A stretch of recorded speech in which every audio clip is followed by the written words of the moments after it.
আকাশ মেঘাচ্ছন্ন, বাইরে গুড়ি গুড়ি বৃষ্টি পড়ছে। ছুটির পর স্কুল ব্যাগটা মাথায় নিয়ে বাড়ির দিকে ছুটছিলাম আমি। আচমকা এক টানে আমার হাত থেকে কেউ স্কুল ব্যাগটা কেড়ে নিলেন। আমি মুখ তুলে সামনে তাকাতেই দেখতে পেলাম মেঘ ভাইয়া দাঁড়িয়ে আছেন। চোখ দুটো রাগে রক্তবর্ণ ধারণ করে। আমি কিছু ভেবে ওঠার আগেই আমার গালে পড়ল এক চড়। আমি গালে হাত রেখে অসহায় দৃষ্টিতে তাকিয়ে রইলাম তার দিকে। কোনো কথা বললাম না। আমাকে এক ধাক্কায় নিচে ফেলে দিলেন উনি। আমার গালটা শক্ত করে চেপে ধরে বললেন, আমার ফোনটা তুই ভেঙেছিস? আমি নিশ্চুপ। আমার কোনো উত্তর না পেয়ে আমার হাতটা টেনে ধরলেন। টানতে টানতে আমাকে বাড়িতে নিয়ে এলেন। ফ্লোরে ছুঁড়ে ফেলে কোমর থেকে বেল্ট খুলে মারবার জন্য উঁচু করলে আমি ফুপিয়ে কেঁদে উঠলাম। আমার মুখের উপর এক গ্লাস পানি ছুঁড়ে মেরে বললেন আমাকে, আমার কোনো জিনিসপত্রতে তুই আর হাত দিবি না। কথাটা বলে রুম থেকে চলে যাওয়ার জন্য পা বাড়ালেন উনি। আমি পেছনের থেকে ওনার হাতটা টেনে ধরে বললাম, মেঘ ভাইয়া? মলিকে যে আপনাকে ফোন দেয়? উনি ঘুরে তাকিয়ে আমার গালটা চেপে ধরে বললেন, কোনো অধিকার আছে তোর আমার পার্সোনাল ব্যাপারে কথা বলার? আমি মাথাটা ঝাঁকিয়ে না সম্মতি জানালে ধরপড়িয়ে রুম থেকে বেরিয়ে গেলেন উনি। ওদিকে চিৎকার চেঁচামেচির আওয়াজ হচ্ছে। অনেকটা দেরি হয়ে গেছে ভাবতেই বুকের ভেতরটা ধুপ করে উঠল আমার। স্কুল ড্রেসটা চেঞ্জ করে ছুটে রান্নাঘরে এলাম আমি। দেখলাম কাকিমা আবল তাবল বকছেন আর শব্দ করে থালা বাসন আছড়ে ফেলে মাজছেন। আমি কাঁপা কাঁপা গলার কণ্ঠস্বরে আস্তে করে বললাম তাকে, কাকিমা আমি এসেছি, করে দিই। কাকিমা আমার হাতটা মুচড়ে ধরলেন। আমাকে উল্টো ঘুরিয়ে পিঠে ধাক্কা দিয়ে বললেন, নবাবের বেটি হয়েছ না? বাবা মা মারা গেছে, এত এত সম্পত্তির মালিক তুমি, গোটা রাজ্যের কাজ করে আসলে, লেখাপড়াও করবে, ঘরের কাজ করার সময় কি আছে তোমার? কথাগুলো গম্ভীর গলায় বলে আমাকে ছেড়ে দিলেন। আমি নিশ্চুপ হয়ে রইলাম, কোনো কথা বললাম না। আমার টলমল দুটো চোখের পাতা বন্ধ করে একটা দীর্ঘ নিঃশ্বাস ফেলে চোখ খুললাম। সামনে তাকিয়ে বাইরের দিকে চোখ যেতে দেখতে পেলাম মেঘ ভাইয়া দাঁড়িয়ে আছে। ভেবেছিলাম উনি কিছু বলবেন, কিন্তু ওনাকে দেখে মনে হলো কিছু দেখেও দেখতে পান না উনি। আমাকে রান্নাঘরের সব কাজ বুঝিয়ে দিয়ে চলে গেলেন কাকিমা। আমার পরিচয়টা দিয়ে দিই, আমি মায়া, যৌথ পরিবারে বড় হয়ে ওঠা আমার। বাবা মায়ের একমাত্র সন্তান ছিলাম আমি। ছোটবেলা থেকে অনেক আদর পেয়েছি, যখন যা চেয়েছি তখন তাই পেয়েছি। সবকিছু হাতের মুঠোই ছিল আমার। আজ থেকে 1 মাস আগে বাবা মা এক সড়ক দুর্ঘটনায় মারা গেলেন। তারপর থেকে শুরু হলো কাকিমার স্বভাবের এমন বদল। মেঘ ভাইয়া মানুষটা খারাপ না, বড্ড ভালোবাসে আমায়। বাবার ইচ্ছে ছিল তার বন্ধুর ছেলের সাথে বিয়ে দেবে আমার। আমি যেদিন কথাটা জানতে পারলাম সেই দিনই বাবা মা চলে গেলেন না ফেরার দেশে। সেদিন আমি নিজেকে নিজে কথা দিয়েছিলাম বাবার ইচ্ছেটা পূরণ হবে। এটা শুনে মেঘ ভাইয়া অনেক বকেছিলেন আমায়। ভেবেছিলেন হয়তো মজা করছি আমি। কিন্তু যেদিন তার কোনো বাধা না মেনে আবিরের সাথে দেখা করতে গেলাম, আবিরের পাঠানো শাড়িটা পরে চোখে কাজল দিয়ে ভারী সাজে গিয়ে দেখা করলাম, সেদিন থেকে উনি আমায় যখন যেভাবে পারে অপমান করে। ওনার কাছে আমি এখন ছলনাময়ী, এমনকি দুশ্চরিত্রা। অথচ একটা সময় আমাদের সম্পর্কটা ছিল খুনসুটিময়। কখন যে রাগ ঝগড়ার মাঝে ভালোবাসাটা চলে এলো বুঝতেই পারলাম না। আমাকে শাপলা ফুল দিয়ে প্রপোজ করেছিলেন উনি। প্রচন্ড রেগেছিলাম আমি ওনার উপর। মাথার সব চুল ছিঁড়তে মন চাইছিল ওনার। প্রথমবার অফিসে জয়েন করে সবার জন্য কিছু না কিছু এনেছিলেন, শুধু আমি ছাড়া।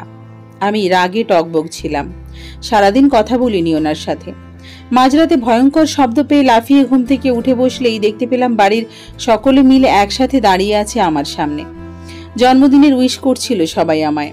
উনি দূরে দাঁড়িয়েছিলেন, সেটা দেখে আমার আরো ভীষণ রাগ হচ্ছিল। পরের দিন যখন স্কুল থেকে বাড়িতে ফিরছিলাম, আচমকা কোথা থেকে এসে আমাকে টেনে ওনার গাড়িতে উঠালেন। আমাকে নিয়ে আসলেন বাইপাস রোডের একটা প্রাকৃতিক মনোমুগ্ধকর পরিবেশে। গাড়ির উপরে উঠিয়ে আমায় কাঁধে মাথা রেখে বসেছিলেন উনি। আমার রাগ এখনো ভেঙেছে কিনা জানতে চাচ্ছিলেন। দূর থেকে দেখা যাচ্ছিল একটা মস্ত বড় পুকুর। ওনাকে হাত উঁচিয়ে দেখিয়ে আহ্লাদি স্বরে বলেছিলাম, শাপলা ফুল লাগবে আমার, এনে দিন, তাহলে রাগ ভাঙবে। কাঁধ থেকে মাথা উঠিয়ে আমার মুখের দিকে তাকিয়েছিলেন উনি। কিছুক্ষণ চুপ থেকে ছুটে গিয়ে পুকুরে দিলেন এক ঝাঁপ। আমি হাঁ করে তাকিয়েছিলাম। শাপলা হাতে পুকুর থেকে উঠে কাদা মাখা পায়ের গোড়ালি ধুচ্ছিলেন উনি। আমি এগিয়ে গিয়ে পেছন থেকে খুশিতে জড়িয়ে ধরলাম, বললাম, সত্যি আপনি কি এটা করলেন? উনি আমাকে টেনে নিজের সামনে এনে ভুরু কুঁচকে ঠোঁট উল্টিয়ে কোমরে ডান হাত রেখে আমার দিকে তাকিয়ে রইলেন। আমাকে অবাক করে দিয়ে হাঁটু গেড়ে বসে পড়লেন।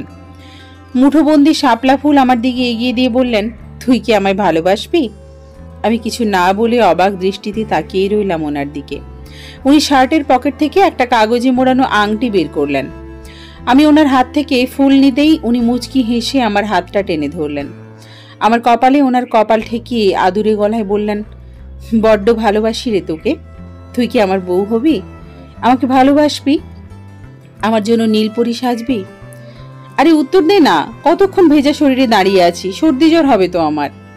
আমি মাথাটা হালকা ওপর নিচে ঝাঁকিয়ে সম্মতি জানালাম। আর আমার হাতে আংটিটা পরিয়ে দিলেন উনি। হাতে সেই আংটিটার দিকে তাকিয়ে আছি আমি। আচমকা উনি আমার সামনে এসে দাঁড়ালেন। আমাকে কিছু না বলে হাতটা টেনে ধরলেন। আমার হাত থেকে আংটিটা টেনে খোলার চেষ্টা করলেন উনি। আমি কিছুতেই ওনার থেকে হাতটা ছাড়াতে পারছি না। উনি জোর করে আমার হাত থেকে আংটিটা খুলে ফেললেন। লাল হয়ে যাওয়া চোখ দুটো দিয়ে আমার দিকে তাকিয়ে রইলেন। আংটিটা উঁচু করে আমার সামনে ধরে বললেন, এটা তোর হাতে রাখার কোনো যোগ্যতা নেই। তোর মতো ছলনাময়ী দুশ্চরিত্রা মেয়েদের হাতে আমার ভালোবাসার চিহ্ন থাকতে পারে না। আংটিটা আমার পায়ের কাছে ছুঁড়ে মেরে রান্নাঘরের দরজাটা আওয়াজ করে আছড়ে ফেলে চলে গেলেন উনি। মেঘ ভাইয়ার ছোট বোন ঝিমির জন্মদিন আজ। ঝিমি আমারই ক্লাসমেট।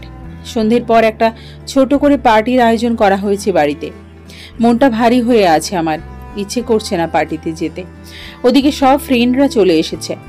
ঝিমির জোড়াজুড়িতে রাজি হয়ে গেলাম আমি। আলমারি থেকে অনেক খুঁজে একটা নীল রঙের শাড়ি বের করলাম। ঝিমি বলে গেল সকলে শাড়ি পরেছে, আমাকেও পরতে হবে। তাড়াহুড়ো করে রেডি হতে গিয়ে দরজাটা লাগাতেই ভুলে গেছি আমি। পেটিকোট পরে ব্লাউজের হুক লাগাচ্ছিলাম। এমন সময় দরজা খুলে হুট করে রুমের ভেতর ঢুকে পড়লেন মেঘ ভাইয়া। ওনার পায়ের শব্দ পেয়ে কেঁপে উঠলাম আমি। দরজা খোলার আওয়াজ কানে আসতেই রুমের আলোটা নিভিয়ে দিলাম। ধীরে ধীরে উনি রুমের মধ্যে অগ্রসর হচ্ছেন আর আমার বুকের ভেতরটা ধুপধুপ করছে। অন্ধকারে শাড়িটা কোনো রকমে সারা শরীরে পেঁচিয়ে রুমের আলোটা জ্বালিয়ে দিলাম। আমার দিকে চোখ পড়তেই থমকে গেলেন উনি। আমার পা থেকে মাথা পর্যন্ত একবার ভালো করে দেখে নিলেন। ধীরে ধীরে আমার দিকে আগাতে লাগলেন। উনি যখন আমার খুব কাছে চলে আসলেন, আমি পেছনে সরতে গিয়ে শাড়ির আঁচলে বেঁধে পড়ে যেতে লাগলাম। উনি আমার কোমরে হাত পেঁচিয়ে কাছে টেনে নিলেন। আমি ওনার মুখের দিকে তাকিয়ে রইলাম। দেখলাম ওনার গাল বেয়ে এক ফোঁটা অশ্রু গড়িয়ে পড়ল। খুব ইচ্ছে করছিল ওনার অশ্রু ভেজা আঁখিদ্বয় নিজে হাতে মুছিয়ে দিতে। ঠিক তখনই মোবাইল ফোনের রিংটোনটা বেজে উঠল। কেঁপে উঠলাম আমি। বিছানার বালিশের উপরে ফোনটা বেজে চলেছে। স্ক্রিনে তাকিয়ে দেখতে পেলাম ইংরেজিতে বড় অক্ষরে আবির নামটি ভেসে উঠেছে। মুহূর্তে ধ্যান ফিরল আমার। ওনার বুকে হাত বাঁধিয়ে নিজেকে ছাড়িয়ে নেওয়ার চেষ্টা চালালাম। উনি আরও শক্ত করে টেনে ধরলেন আমায়। নিজের বুকে আষ্টে পৃষ্ঠে জড়িয়ে নিয়ে আচারে ইঙ্গিতে বোঝালেন দূরে না যেতে। আমি নিজেকে সামলে নিয়ে ওনাকে ধাক্কা দিয়ে কিছুটা দূরে সরিয়ে দিলাম। এগিয়ে গিয়ে আবিরের কলটা রিসিভ করলাম। আবিরকে বললাম, আমি এখন বিজি আছি, সামনে এসএসসি পরীক্ষা, পড়ার অনেক চাপ, পরে ফোন দিন। কথা শেষ হতেই ঘুরে তাকালে মুখের সামনে ওনাকে দেখতে পেলাম। চোখ দুটো রাগে রক্তবর্ণ ধারণ করে আছেন উনি।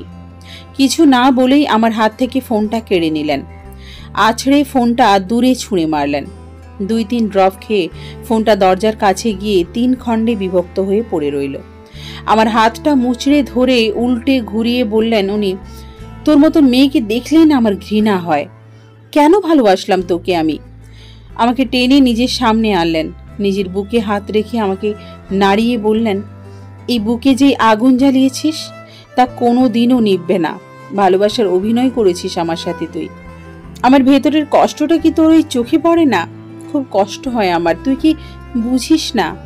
আমার গালে হাত রেখে হালকা মাথা ঝাঁকিয়ে বললেন, দেখ মায়া, আমি তোকে কখনো বকবো না, কখনো কষ্ট দেব না। ভালোবাসি না আমি তোকে? সব ভুলে যাব আমি। আবির নামের ওই ছেলেটাকে তুইও ভুলে যা। আমি তোকে বিয়ে করব, আগের মতো ওইভাবে ভালোবাসবো, তোকে অনেক ভালো রাখবো আমি, দেখিস। ওনার কথা শেষ হবার আগেই আমি ওনার শার্টের কলারে হাতের আঙুল পেঁচিয়ে টেনে ধরলাম। ওনার মুখের দিকে তাকিয়ে কাঁপা কাঁপা ঠোঁটে আস্তে করে বললাম, ভুলে যান আমাকে। আমিও তো চেষ্টা করছি আপনাকে ভুলবার। এমনটা নয় যে আমার কষ্ট হচ্ছে না, খুব কষ্ট হচ্ছে আমার, কিন্তু আমি পারছি না। বিশ্বাস করুন, আবিরকে আমার বিয়ে করতেই হবে। ও আমার ভবিষ্যৎ। যেভাবেই হোক আমাকে আপনি ভুলে যান। কথাটা বলে ওনাকে ছেড়ে দিয়ে দূরে এসে দাঁড়ালাম আমি। পেছন থেকে কিছু ভাঙার আওয়াজ কানে এলো আমার। আমি পেছনে ঘুরে তাকালাম না। কিছুক্ষণ পর আমার হাতে টান পড়তেই পেছনে ঘুরে দেখতে পেলাম রুমের কিছু জিনিসপত্র ভেঙে পড়ে আছে। কাকিমা আমার সামনে দাঁড়িয়ে চোখ দুটো রাগে গজগজ করছে। আমি কিছু বুঝে ওঠার আগে আমার গালে পড়লো এক চড়। গালে হাত দিয়ে অসহায় দৃষ্টিতে তাকিয়ে রইলাম আমি কাকিমার দিকে। কাকিমা আমার মাথা চাপড়ে বললেন, নবাবের বেটি হয়েছ না? রুমের জিনিসপত্র ভেঙে চুরি রেখেছ? বাড়ি ভর্তি মানুষজন, তাদের দেখাতে হবে না রেগে গেলে তুমি কি করো? তো রাগ কার উপর দেখিয়ে এসব ভেঙেছো তুমি? আমার উপর?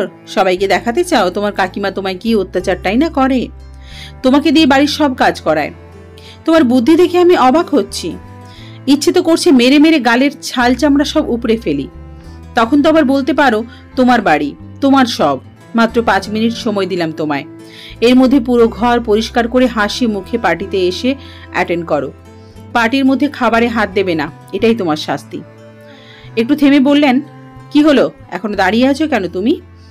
এভাবে দাঁড়িয়ে না থেকে যা বললাম তাই করো। পার্টির শেষে এত এত কাজ কে করবে শুনি? তোমার মায়ের মতন টাকা দিয়ে বাড়িতে কাজের লোক পোষার মতো মেয়ে না আমি। টাকা বাঁচাতে ভালোবাসি আমি, এতে তোমারই লাভ। তোমার বাবার সব সম্পত্তি তো এখন তোমারই। ভাবছি পরীক্ষাটা শেষ হলে মেঘের সাথেই তোমার বিয়ে দেব। না হলে সব সম্পত্তি কার না কার হাতে চলে যাবে, বলা তো যায় না, সেই বা কেমন হবে। কাকিমা থামলে আমি বললাম, আমার বাবা আবিরের সাথে বিয়ে ঠিক করে রেখে গেছিলেন আমার। কাকিমা ভুরু কুঁচকে তাকালেন আমার দিকে। অধীর আগ্রহ নিয়ে বললেন, তো কি হয়েছে? আবিরের বাবারাও তো অনেক সম্পত্তি, তাই না? ভাবছি ওর সাথে আমার ঝিমির বিয়ে দেব। মেয়েটা আমার রাজরানী হয়ে থাকবে সারাটা জীবন। আচ্ছা একটা কথা বলো, আমার ছেলেটা কি কোনো অংশে কম? ওকে বিয়ে করলে তোমার বাড়ি, তোমার ঘর, তোমার সব থাকবে। কোথাও যেতে হবে না এইসব ছেড়ে তোমাকে। আমি গম্ভীর গলায় বললাম, বিয়ে করলে আমি আবিরকেই করব। আমার বাবা যখন চেয়েছে তখন আবিরকেই আমার বিয়ে করতে হবে কাকিমা। আমার এই সম্পত্তি, ঘর বাড়ি কিচ্ছুর প্রয়োজন নেই। কিন্তু যেখানে আমার বাবা কথা দিয়েছিলেন আবিরের বাবাকে, সেখানে আমি তার কথা রাখব। জীবনে যখনই আমার বাবা কাউকে কথা দিতেন সেই কথা অবশ্যই রাখতেন। তার শেষ প্রতিশ্রুতিটুকু আমি কিছুতেই মিথ্যে হতে দিতে পারি না। কথা শেষ করে তাকিয়ে দেখলাম কাকিমা দাঁতে দাঁত চেপে দাঁড়িয়ে আছে। পারলে আমাকে মারবে এমন ভাবে তীক্ষ্ণ দৃষ্টিতে তাকিয়ে আছে। আমি আর কোনো কথা না বাড়িয়ে রুম পরিষ্কার করতে লাগলাম। কাকিমা কিছুক্ষণ আমার দিকে তাকিয়ে থেকে রুম থেকে ধরফড়িয়ে বেরিয়ে গেলেন। পুরো পার্টিতে একটিবারের জন্য মেঘ ভাইয়াকে দেখতে পেলাম না আমি। আমার চোখ বারবার তাকে খুঁজছিল। যতবারই তার রুমের দিকে অগ্রসর হয়েছি আমি, কাকিমা কোনো না কোনো কাজে আমাকে ঠেলে দিয়েছেন। পার্টির শেষে সকলে যার যার নিজের রুমে। ঘড়ির কাঁটায় এখন রাত 2টা ছুঁই ছুঁই। গভীর রাতে ঘুমিয়ে আচ্ছন্ন সকলে, তাই এটাই মোক্ষম সময়। হাতের সব কাজ সেরে নিলাম। এবার চুপি চুপি একটিবার অন্তত ওনাকে দেখে আসতে পারবো। শাড়ির আঁচল কোমরে গুজে পা টিপে ধীরে ধীরে ওনার রুমের দিকে অগ্রসর হলাম। দরজার কাছে এসে হাত রাখতে যাব, তখনই আমার পেটে কারো হাতের শীতল পরশ অনুভব করলাম। এই উষ্ণ ছোঁয়ার শিহরণ জাগানো উত্তাপ কার, সেটা আর বুঝতে বাকি রইল না আমার। আমি কেঁপে উঠলাম। এক টানে আমাকে ঘুরিয়ে নিজের বাহু ডোরে আষ্টে পৃষ্ঠে জড়িয়ে নিলেন উনি। ওনার পুরোটা শরীর ভিজিয়ে চুপচুপ করছে।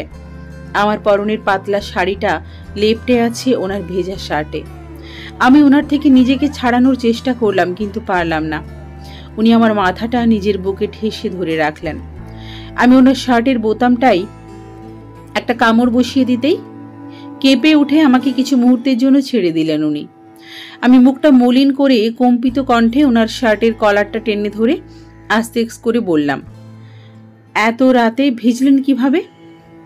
উনি আমার কোমরটা চেপে ধরলেন, কপালে কপাল ঠেকিয়ে নাক ফুলিয়ে বললেন, ছাদে ছিলাম, বর্ষায় নিজেকে ভিজিয়ে নিয়েছি। খেয়াল করলাম ওনার সমস্ত শরীরের গরম উত্তাপ আমার শরীরে এসে পড়েছে। বিস্ময় নিয়ে ওনার কপাল থেকে নিজের কপালটা সরিয়ে নিলাম আমি। কিছুক্ষণ ওনার মুখপানে তাকিয়ে থেকে দেখলাম উনি দুলছেন, থরথর করে কাঁপছেন আর দাঁতে দাঁত লাগিয়ে আমাকে আরো শক্ত করে টেনে নিচ্ছেন নিজের বাহু ডোরে। আমি ওনার গালে হাত রেখে মুখের সামনে মুখটা এনে বললাম, কি হয়েছে আপনার, এমন কেন করছেন? উনি ঘুমে টলমল চোখ টেনে তাকিয়ে রইলেন আমার দিকে। আমি বুঝতে পারলাম ওনার শরীরটা জ্বরে পুড়ে যাচ্ছে। ওনার উত্তরের আশায় না থেকে ওনাকে ধরে রুমে নিয়ে আসলাম আমি। ভালো করে তোয়ালে দিয়ে মুছিয়ে দিলাম ওনার মাথার চুলগুলো। বিছানার উপরে বসিয়ে রেখে আলমারি থেকে কাপড় এনে ওনার হাতে ধরিয়ে দিয়ে বললাম, চেঞ্জ করে নিন, এভাবে ভেজা শরীরে থাকলে আরো অসুস্থ হয়ে পড়বেন। উনি ভেজা শরীরেই বিছানায় জুতা সহ পা উঠিয়ে দিয়ে ধক করে শুয়ে পড়লেন। আমি ওনাকে ডাকতে লাগলাম কিন্তু কোনো কথা বললেন না উনি। আমি জোর করে বিছানা থেকে টেনে উঠিয়ে ওনাকে ওয়াশরুমের কাছে নিয়ে আসলাম। ওনার হাতে কাপড় ধরিয়ে দিয়ে ঠেলে ওয়াশরুমে ঢুকিয়ে দিলাম। দরজাটা বাইরে থেকে লাগিয়ে দিয়ে বললাম, ভেজা কাপড় চেঞ্জ করে নিন, নইলে দরজা খুলব না। প্রায় 10 মিনিট পর ওয়াশরুমের দরজা ভেতর থেকে নক করলেন উনি। আমি দরজা খুলতেই উনি ঢলে পড়তে লাগলেন।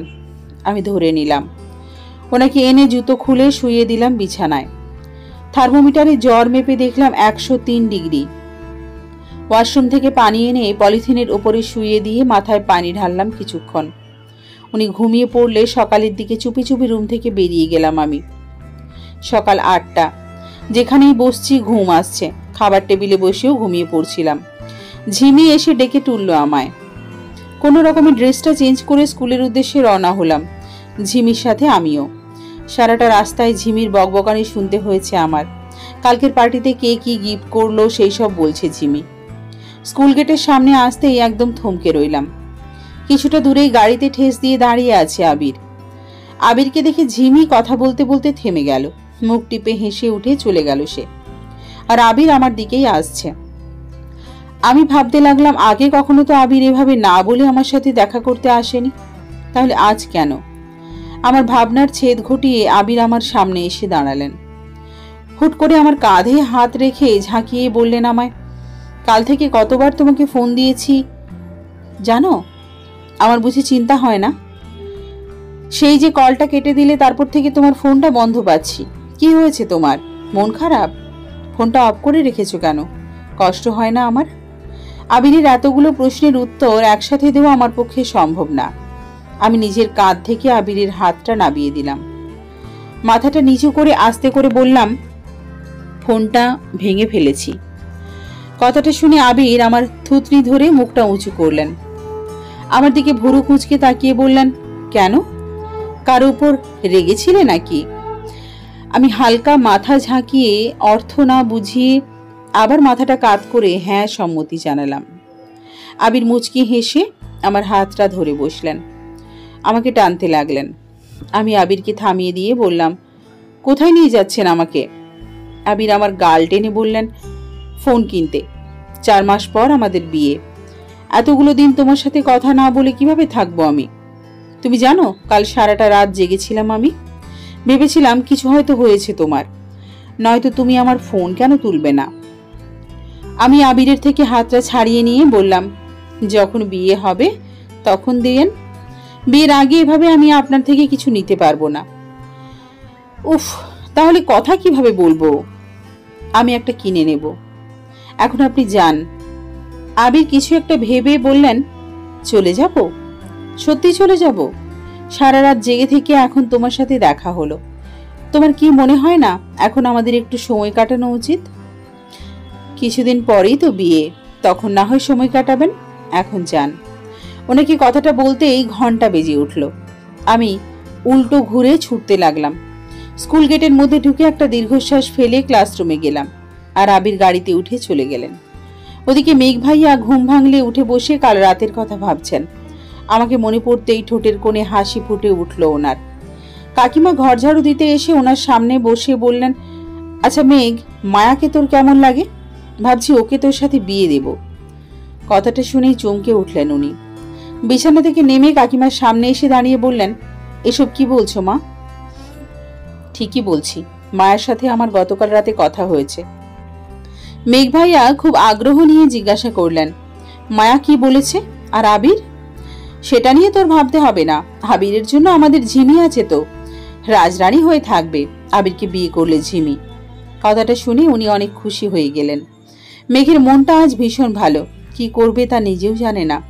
এদিকে খুব বৃষ্টি বর্ষণ হচ্ছে, আকাশের দমকালো মেঘ ঢেকে আছে পুরো পৃথিবীটা। যেদিকে তাকাচ্ছি শুধুই আবছা আলোয় অন্ধকার দেখতে পাচ্ছি। স্কুল ছুটি হয়ে গেছে, স্কুলের বারান্দায় দাঁড়িয়ে অপেক্ষা করছি আমি আর ঝিমি। ভাবছি কখন বৃষ্টি থামবে। এমন সময় খেয়াল করলাম দূর থেকে পরিচিত কেউ ছুটে আসছে আমাদের দিকে, যার এক হাতে একটা ছাতা আর অন্য হাতের ছাতাটা মাথার উপরে ধরে আছেন।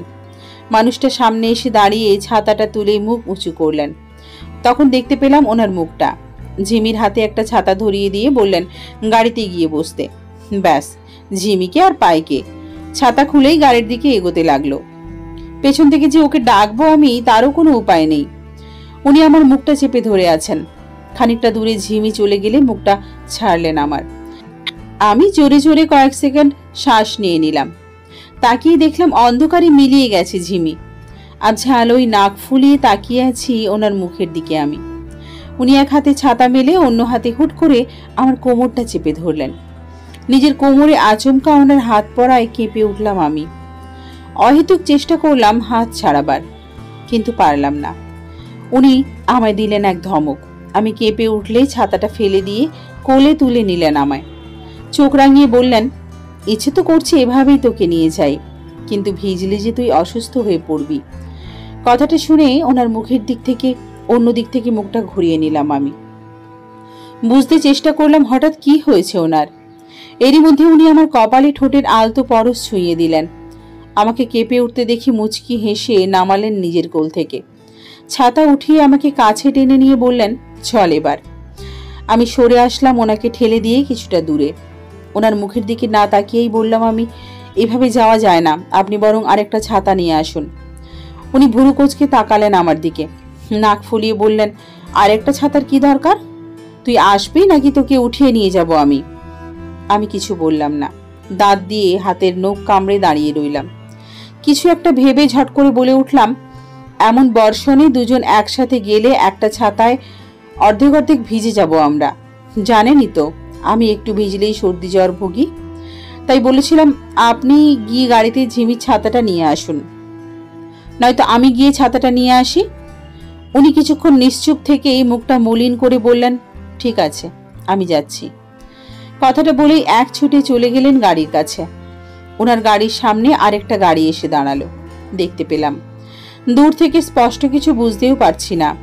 গাড়ি থেকে নেমে ধীরে ধীরে কেউ আমার দিকে এগিয়ে আসছে বোঝা যাচ্ছে, কিন্তু কে সে? ছাতার জন্য মুখটা তো দেখতে পাচ্ছি না।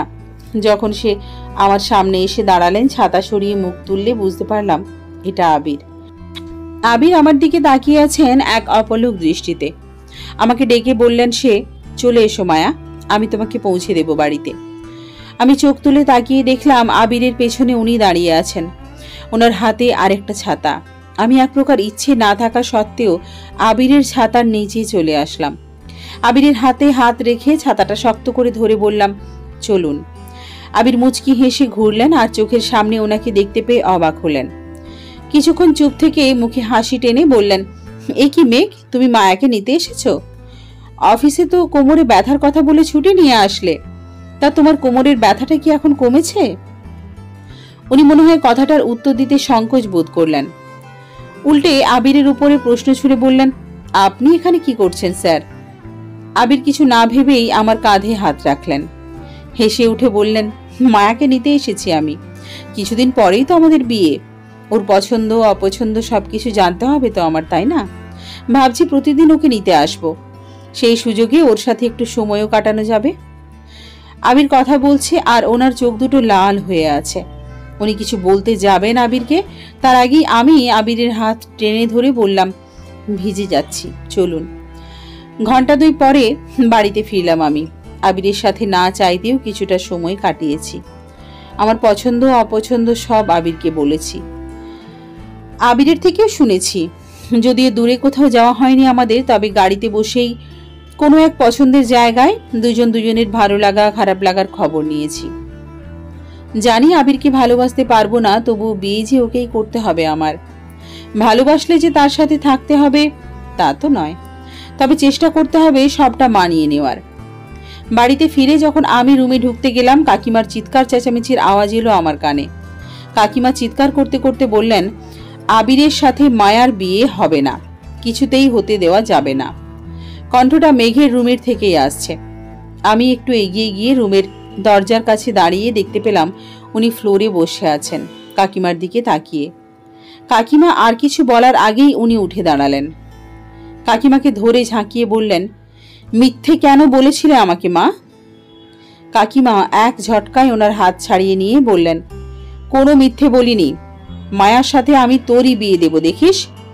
একটা কথা বল, তুই কি মায়াকে বিয়ে করতে চাস না?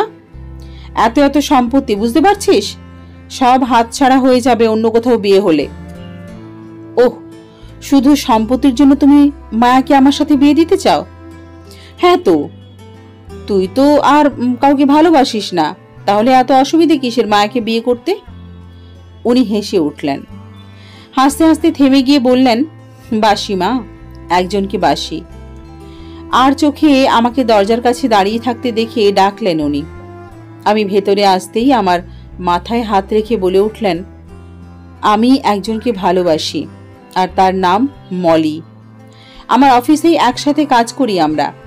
বিয়ে করলে আমি আমার ভালোবাসাকেই করব, ঠিক যেমন মায়া তার ভালোবাসা আবিরকে বিয়ে করবে। একটা কাজ করি, মায়ার আগে আমি বিয়েটা সেরে নিই, ওর বিয়েতে অনেক মজা হবে। কি বলিস মায়া? আমি মুখটা তুলে তাকালাম ওনার দিকে। ওনার মুখে মলি নামটা শুনে ইচ্ছে করছে গালটা টিপে ধরতে। প্রচন্ড রাগ হচ্ছে আমার।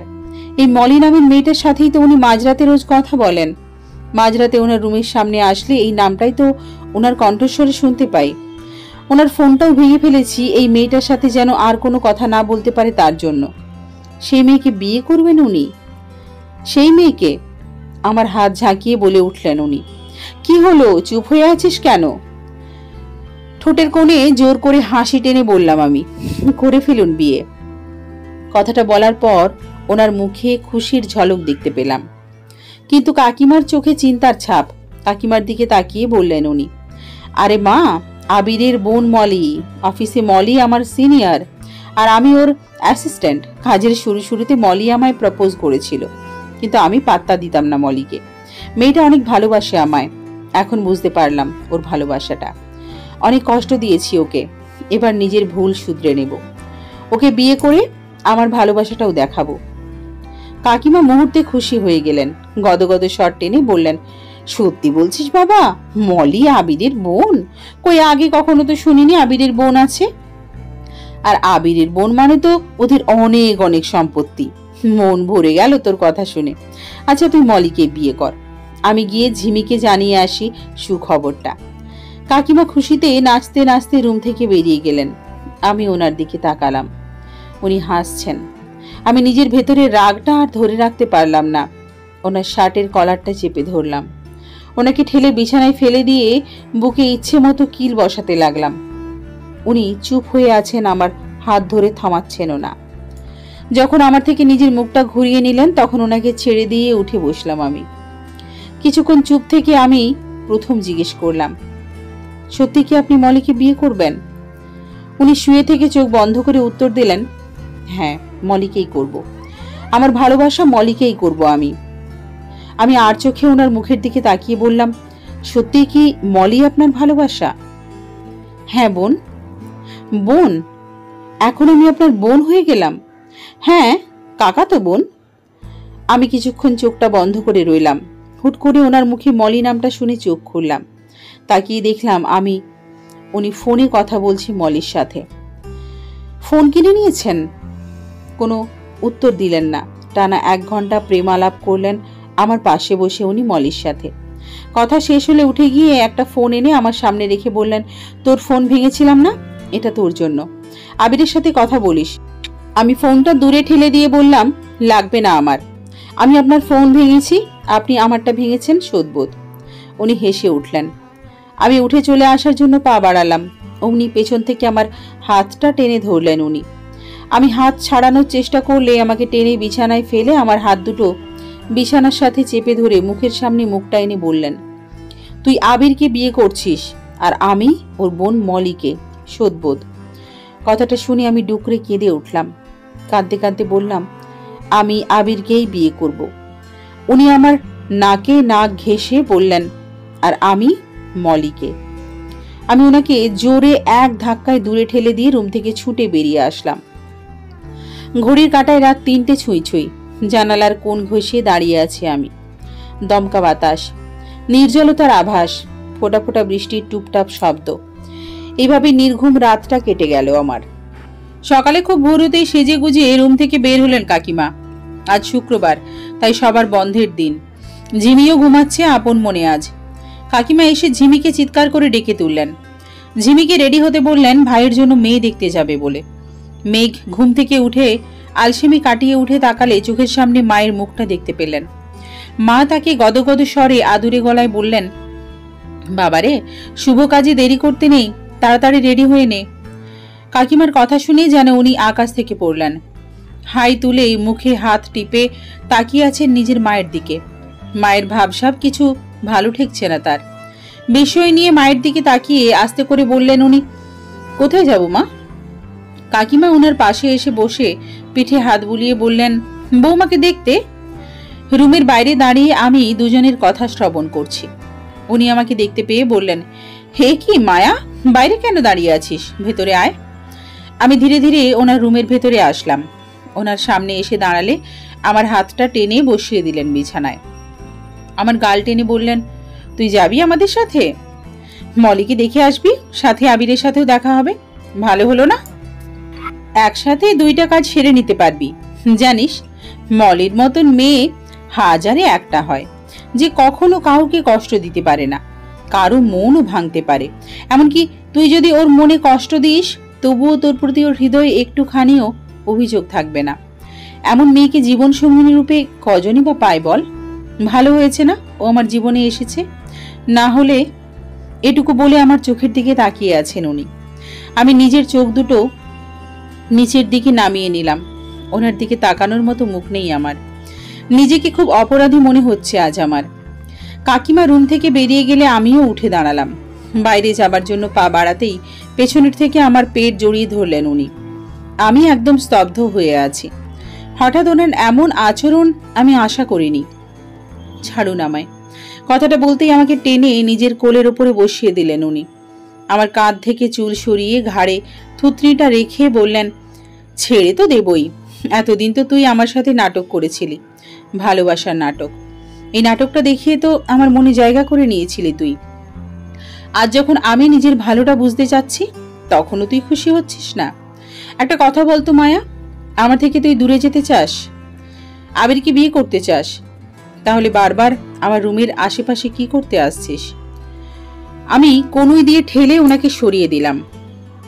ওনার দিকে ঘুরে তাকিয়ে বুকে ধাক্কা দিতে লাগলাম আর বললাম, আমি ভালো না, আমি খারাপ, খুব স্বার্থপর আমি। আমার যা ইচ্ছে আমি তাই করব। কোনো মেয়ের মতো হবার প্রয়োজন নেই আমার। জানেন, আবির কখনো আমায় কষ্ট দেয়নি, এমন কিছু করেনি যাতে আমি কষ্ট পাই। ঘন্টার পর ঘন্টা দাঁড় করিয়ে রেখে মাত্র 5 মিনিটের জন্য দেখা করেছি। কখনো অভিযোগ করেনি আমায়। 10 বার কল করলে 1 বার রিসিভ করেছি। কখনো রেগে কথা বলেনি আমার সাথে। আবিরের মতো ছেলেই হয় না। ওকে বিয়ে করা সত্যিই ভাগ্যের ব্যাপার। অনেক ভালোবাসবে, আদর করবে, আপনার মতো এভাবে কষ্ট দেবে না আমায়। কথাগুলো শুনে এক ধাক্কায় নিচে ফেলে দিলেন আমাকে উনি। রাগী দৃষ্টিতে তাকিয়ে বললেন আমায়, বেরিয়ে যা আমার রুম থেকে। আমি ওনার দিকে তাকিয়ে রইলাম। উনি ধমকানো স্বরে আবার বললেন, কথা কানে যায় না তোর? উঠে এসে আমাকে টেনে তুলে রুম থেকে বের করে দিলেন।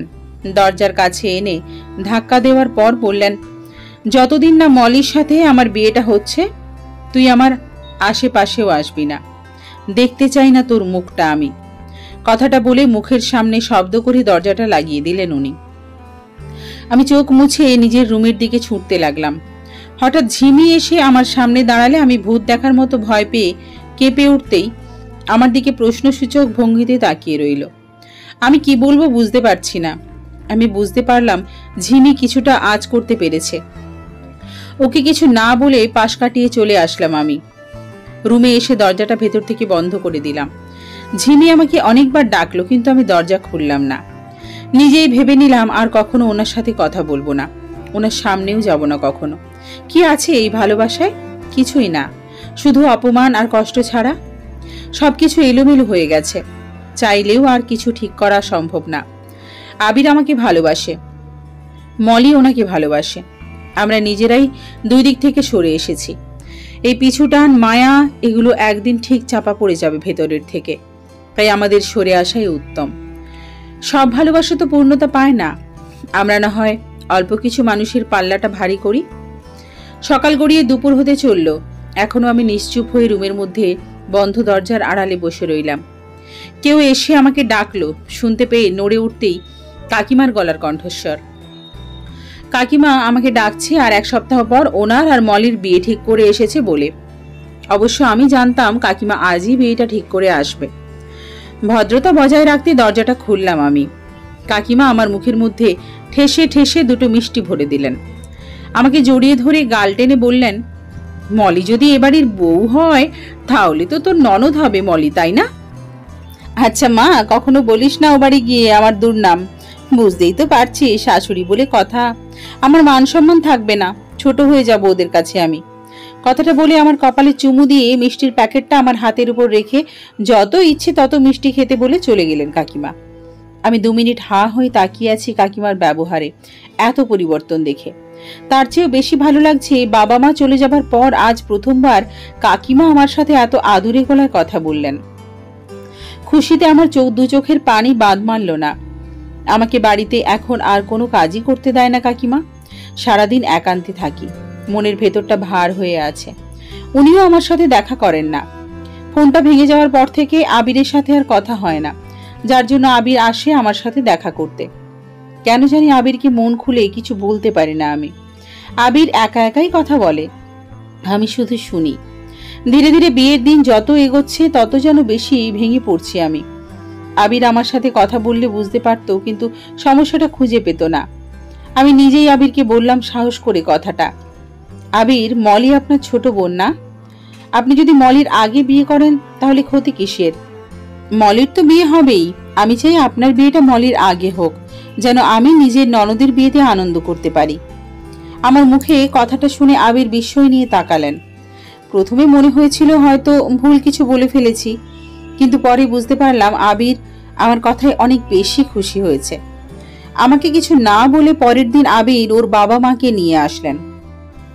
বিয়ের কথা কাকিমাকে বললে আর না করতে পারেনি সে। কাকিমা নিজের হাতেই সব আয়োজন করেছে। জানি না কথাটা উনি শোনার পর কতটা রিয়াক্ট করেছেন, কারণ আমরা এখন আর দুজন দুজনের সামনে আসি না। গায়ে হলুদের পর্ব শেষ, সন্ধ্যার পর বিয়ে। খুব কান্না পাচ্ছে আমার এবার। এত রাগ, এত ঘৃণা একটা মানুষ কিভাবে করতে পারে যে একবারও আমার সামনেও আসলেন না? অনেক কেঁদেছিলাম, কেউ হয়তো বুঝেনি আমার কান্নার কারণটা। ঝিমিকেও বলেছি, একবার তোর ভাইয়াকে ডেকে দিবি, আমি কিছু বলতে চাই। কিন্তু ঝিমিও কোনো গুরুত্ব দেয়নি আমার কথায়। কোনো মতে বিয়েটা শেষ হতেই বিদায়ের সময় আমার চোখ দুটো ঘুরে ঘুরে সেই মানুষটাকেই খুঁজছিল। তার কোনো দেখা পেলাম না। গাড়িতে উঠলে জানালার পাশে মুখটা ঘুরিয়ে বসে আছে আবির। নতুন জীবন শুরু করতে চলেছে, তাই আর আবিরের থেকে কিছু লুকাতে পারলাম না। আমি আবিরকে নিচু দৃষ্টিতে বললাম, আমি জানি আবির, আপনি আমাকে ভালোবাসেন। আমি এটাও জানি এখন আমি যেটা বলবো সেটা শোনার পর আমার উপর আপনি রাগ করবেন, তবুও বলবো আমি, আমাকে যে বলতেই হবে। আমি আপনাকে কখনো ভালোবাসিনি, এক প্রকার জেদ দেখিয়ে বিয়েটা করেছি। আমি অন্য কাউকে ভালোবাসি, আর সে হলো মেঘ। এটুকু বলতেই গাড়ির জানালার গ্লাস থেকে চোখ সরিয়ে নিয়ে আমার 2 বাহু শক্ত করে চেপে ধরলেন। ভয়ে আমি চোখ দুটো বন্ধ করে নিলাম। হঠাৎ আমার ঠোঁটে কারো ঠোঁটের আলতো ছোঁয়া পড়তে চোখ খুললাম। ধাক্কা দিয়ে চিৎকার করে বললাম, আমার উপর জোর খাটাতে পারবেন না আপনি আবির। সঙ্গে সঙ্গে আমার গালে পড়লো এক চড়। চোখ তুলে তাকালে দেখলাম উনি। আমার মুখটা বন্ধ হয়ে আছে, কিছু বলার ভাষা খুঁজে পাচ্ছি না আমি। এবার উনি আবার আমার ঠোঁটে ঠোঁট মিলাতে গেলে আমি হাত রাখলাম ওনার মুখের সামনে। কেঁদে উঠে বললাম, আমি এখন আবিরের বউ। উনি আবার হাত উঁচু করলেন, আমাকে চড় মারার জন্য। আমি ভয়ে চোখ বন্ধ করে নিলে বললেন উনি, তোর বিয়ে আবিরের সাথে না, আমার সাথে হয়েছে। আমি চোখ খুলে ওনার শেরওয়ানি টেনে বললাম, কি বলছেন? উনি আমার হাত সরিয়ে শেরওয়ানি ঝেড়ে বললেন, ফাট। আমি কেঁপে উঠে চুপ করে বসলে উনি আবার আমাকে ঘুরিয়ে নিয়ে ঠোঁটে ঠোঁট মেলালেন। কিছুক্ষণ পর ঠোঁট ছেড়ে দিয়ে বললেন, কেমন মেয়ে রে তুই? ভাবলি কি করে আমি অন্য কাউকে ভালোবাসবো? এই 6টা দিনে আমি তোকে একবারের জন্য দেখা দিইনি, কিন্তু তুই কিভাবে পারলি আমার সামনে না এসে থাকতে? আমি মুখে হাত রেখে চুপ হয়ে আছি। উনি আমাকে ঝাঁকিয়ে বললেন, কথার উত্তর দে, না হলে মারবো আর এক চড়। রাগী দৃষ্টিতে তাকিয়ে রইলেন উনি। ওনাকে কিচ্ছু বললাম না। আমি রাগ শান্ত করার উপায় খুঁজতে লাগলাম। কিছু একটা ভেবে হুট করে ওনার শেরওয়ানির কলারটা টেনে ধরে নাকে নাক ছোঁয়ালাম। উনি ভুরু কুঁচকে তাকালেন। গালে, কপালে আর থুতনিতে কিস করলাম। এটা করার পর উনি আমার কোমরটা চেপে ধরলেন। এমন সময় গাড়িটা এসে থামলো এয়ারপোর্টের সামনে। গাড়িতে ঝাঁকুনি খেয়ে আমি পড়লাম ওনার বুকে। উনি আমাকে ঠেলে সরিয়ে হাত ধরিয়ে উঠিয়ে বাইরে নিয়ে আসলেন। আমাকে নিয়ে দৌড়াতে লাগলেন আর কোনো একজনকে খুঁজলেন। অবশেষে তার দেখা মিলল। লাগেজ হাতে দাঁড়িয়ে আছে একটি মেয়ে, পরনে বিয়ের পোশাক। উনি আমায় নিয়ে ছুটে গিয়ে মেয়েটার সামনে দাঁড় করালেন। আমাকে দেখিয়ে বললেন, এটা মায়া, যার কথা বলেছিলাম তোমাকে। মেয়েটা মুচকি হেসে বললেন, ও তাহলে এই সেই মেয়ে? বাহ, খুব মিষ্টি দেখতে তো। আমি অবাক চোখে তাকিয়ে রইলাম মেয়েটার দিকে। মেয়েটা আমাকে জড়িয়ে ধরে কানের কাছে ফিসফিসিয়ে বললেন, আমি মলি, আবিরের কাজিন বউ বলতে পারো। পেছনের থেকে আবির এসে দাঁড়িয়ে মেয়েটাকে ডাকছে। আবিরকে দেখে আমি চিন্তায় পড়ে গেলাম। আবির এগিয়ে এসে আমার সামনে দাঁড়িয়ে বললেন, কি খুশি হয়েছ? এটা সত্যি, তোমাকে আমি ভালোবাসি, কিন্তু তোমার খুশির থেকে বেশি না। সেদিন যখন তোমার কাকিমা ঝিমি আর আবির মলিকে দেখতে আসে, তখন ঝিমি আমাকে আলাদাভাবে ডেকে তোমাদের সম্পর্কটার কথা বলে, আর মলিও বলে ও আমাকে ভালোবাসে। আমার খুশির জন্য কখনো বলেনি। তোমার মতন মলিরও বাবা মা নেই, আমাদের সাথে বড় হয়েছে। শুধু আমাকে ভালো রাখবে বলে তোমার আমার বিয়েতে খুশি হবার অভিনয় করত, কখনো আমাকে বুঝতে দেয়নি। যেদিন ও জানতে পারলো মেঘের সাথে তোমার ভালোবাসার কথা, সেদিন ও চিন্তা করলো আমার ভালোবাসার চেয়ে দুজন ভালোবাসার মানুষকে এক করাটা বেশি প্রয়োজন। তাই মেঘকে এই প্ল্যান দেয় মলি। মেঘ অফিসে মলির অ্যাসিস্ট্যান্ট ছিল, খুব ভালো বন্ধুও ছিল বলতে পারো। সেই প্রেক্ষিতে দুজন দুজনের মনের সব কথা শেয়ার করত। আমি সবটা শুনে ভেবে দেখলাম আমারও কিছু করা উচিত তোমাদের জন্য। তাই তোমার কাকিমাকে বোঝালাম আর আমাদের প্ল্যানে সামিল করালাম। এখন বুঝি জানো, কাউকে ভালোবাসার থেকে ভালোবাসা পাওয়াটা অনেক বড় ব্যাপার, যেটা সবাই পায় না। তোমাকে পেলে হয়তো ভালোবাসাটা পেতাম না, তবে মলিকে পেয়ে ভালোবাসাটা পেয়েছি। এই তো, আর কি লাগে। আমি কিছুক্ষণ নীরব থেকে আবিরের কাছে জানতে চাইলাম, আপনারা দুজন কোথায় যাচ্ছেন? আজই তো বিয়ে করলেন। আবির মুচকি হেসে বললেন আমায়, দুজন না 4 জন, আমরা 4 জন হানিমুনে যাচ্ছি। আজ বিয়ের ছুটি গেল, কিছুদিন পর হানিমুনের ছুটি হবে। এভাবে চললে অফিসের কাজের ক্ষতি হবে, তাই ভাবলাম এক ছুটিতেই সবটা করে নিই, তারপর বাড়ি ফিরে রিল্যাক্সে কাজ করা যাবে। কি বলো মেঘ? উনি মুচকি হেসে হ্যাঁ বলে আমাকে কোলে তুলে নিলেন, আর আবির মলিকে।